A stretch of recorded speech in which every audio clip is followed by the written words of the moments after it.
मसला नहीं। मैं अपने पैसों के लिए क्या, वो भी तो आपका भाई है ना, उसको भी तो देनी है ना। हमेशा ले लेता है मेरे से। भाई कोई बात नहीं, ये बड़े मजे की चीज है, मैं अपने लेके जाऊंगा, किसी को भी नहीं दूंगा, सारे खुद खाऊंगा।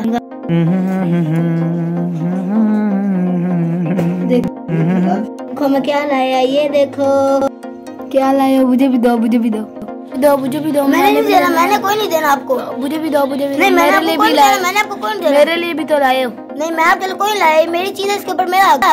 मुझे तो दो यार थोड़ा सा। नहीं, ये मैं अपने लिए लाया, आपके लिए कोई नहीं लाया। फिर मेरी किधर है? मेरे लिए भी तो लाए हो। मैंने नहीं नहीं नहीं नहीं नहीं नहीं नहीं। अब क्या हुआ? तौबा, ओ ना लड़ो ना लड़ो, क्या कर रहे हो? सब्र तो करो, सब्र तो करो। बैठो बैठो अभी, सब्र करो, बैठो। ये सारी चीजें नीचे गिरा दी। ओ सब्र कर यार, ये मुझे देखो चोट लगी। ओ सोच रहा कर, बैठो बैठो इधर, सब्र करो, मैं बताता हूँ आप, बैठो। मुझे दो। दे भाई को भी दे दे। नहीं अंकल यार, ये मेरी चीज है, मेरा हक है इसके ऊपर। कोई मसला नहीं। मैं अपने पैसों के लिए क्या, वो भी तो आपका भाई है ना, उसको भी तो देनी है ना। हमेशा ले लेता है मेरे से। भाई कोई बात नहीं, ये आप लिए पहले चीज नहीं, उसने नहीं लेना, फिर आप क्यों कर रहे? ऐसे नहीं कर सकते। अगर जब भी चीज लाता अपने लिए लाता, मुझे नहीं देता। ना ये मेरी बात मानता है, ना मम्मा की बात मानता है, अपनी मनमानी करता रहता है। आप ही अब इसी को कुछ समझाएं। भाई ये मेरी चीज है, मैं तो खुद, ये मेरी चीज है, मेरा हक है इसके ऊपर, तू क्यों रहता है? अगर ऐसे बात नहीं कर, समझे ना, जैसे समझा दो ना बंदे को, तो वो बंदा समझ जाता है। ये इतनी मुश्किल थोड़ी है कि मतलब आपका भाई है, आप भाई को भी चीज़ नहीं देते, इसलिए लेके आए। ये सर्व सारी तेरे लिए है। मैं बड़ा प्यारा सा वाक़या है, हज़रत अब्दुल्ला बिन उमर रज़ी अल्लाह तआला और हज़रत हसन रज़ी अल्लाह के बारे में आता है। तो दोनों की एक मतलब ना आपस में नाराज़गी हो गई थी, ठीक है, किसी बात की वजह से आपस में बात बढ़ गई थी। तो फिर उन्होंने पता किस तरह सुलह की? सबसे पहले जो ना हज़रत अब्दुल्ला बिन उमर रज़ी अल्लाह ने हज़रत हसन को ख़त लिखा था।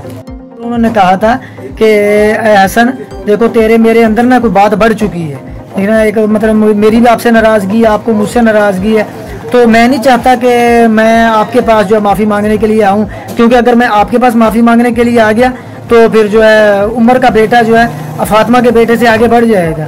तो आप खुद आते हो या मैं आपके पास आऊँ?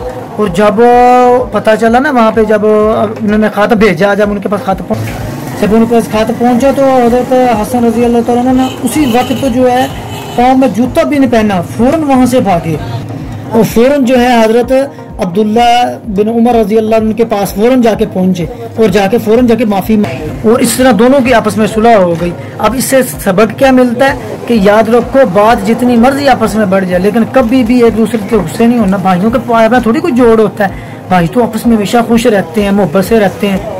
एक भाइयों का रिश्ता तो है जो आपस में इतना कभी इतना मजबूत रिश्ता होता है, जो हर वक्त जो आपस में मिलजुल के रहते हैं, एक ही घर में रहना होता है। जब बहन भाई आपस घर में होते हैं ना, तो आपस में मोहब्बत से रहते हैं, मिलजुल के रहते हैं, तो घर के अंदर भी बरकतें होती हैं। फिर घर के अंदर जो है जो रहमत के फरिश्तों का नज़ूल होता है, तो घर में जो है थोड़ी चीज़ भी लाए तो सबके लिए पूरी हो जाती है, और सारे घर के अंदर अल्लाह की तरफ से रहमतें बरकतें होती हैं। इसलिए ना जब भी घर में रहें बहन भाई आपस में मोहब्बत प्यार से और आपस में खुश होकर रहें, कभी आपस में झगड़े ना। देखो चीज़ होती है, जब भी चीज़ आए बांट के खाओगे ना, आपस में मिलजुल के खाओगे तो उसमें चीज़ में बरकत होगी। अगर एक ही खाएगा फिर वो बरकत थोड़ी होगी। अब मेरी बात आपको समझ आ गई है? जी है ना? हाँ, बात को और से सुनना, जैसे मैंने बात बताई है ना, पूरी बात को याद रखना। बातें आपके सामने आ गया। देखो साहबा के अंदर कैसी प्यार मोहब्बत थी, कैसा जो है उनके अंदर एक शौक था, आपस में थोड़ी सी बात बढ़ जाती फौरन सुलह करते। और आप भाई हो, भाई बाद में बड़े होगी, आपने इकट्ठे रहना। अगर अभी जैसे आप एक दूसरे के साथ झगड़ोगे सारे को कर सब बताओ, फिर अल्लाह की रहमत तो थोड़ी आएंगी। मेरी बात समझ आ गई? अंकल अब मैं आपसे प्रॉमिस करता हूँ कि आइंदा हमारी आपके पास कोई शिकायत नहीं आएगी। ये हुई ना असल बात। अब आप ना आधी चीज़ें इसमें से रखा करो, ठीक है, वो अपने भाई को दो, ठीक है, और दोबारा आइंदा नहीं लड़ना, आइंदा भाई के साथ खुश होकर रहना, ठीक हो गया? आइंदा आपने ना झगड़ना नहीं है, समझे ना, आपस में हमेशा खुश रहना है। दोनों भाई हो तो दोबारा मुझे आपकी शिकायत का मौका ना मिले, ठीक हो गया इंशाल्लाह? बात की समझ आ गई सारी आपको, ज़हन में रहेगी आइंदा? शाबाश।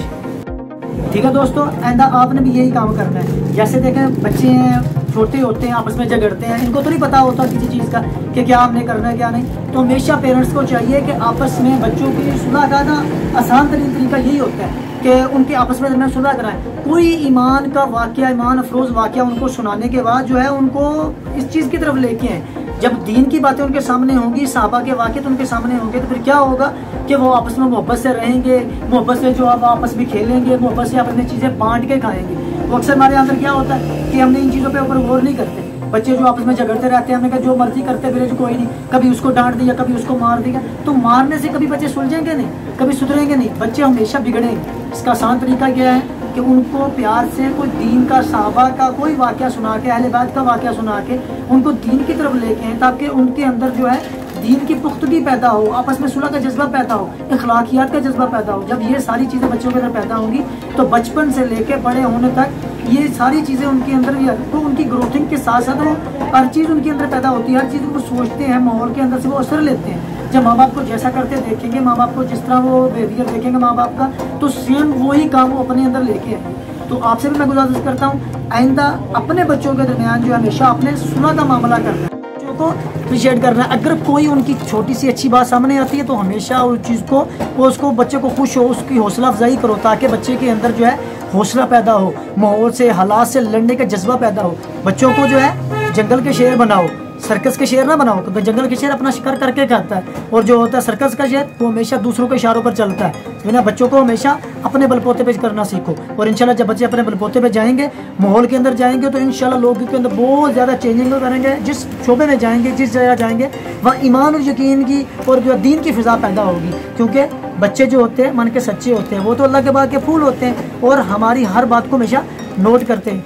आप भी हमेशा इस चीज़ का ख्याल रखिएगा, जब भी कोई बात करे बच्चों से हमेशा सच्ची बात करें, कभी बच्चों के सामने झूठ ना बोलें, कभी घर के अंदर लड़ाई झगड़ा ना करें, ताकि बच्चे जो है आपके ज़रिए से अच्छी बात का असर लेके जाएं। अस्सलाम वालेकुम।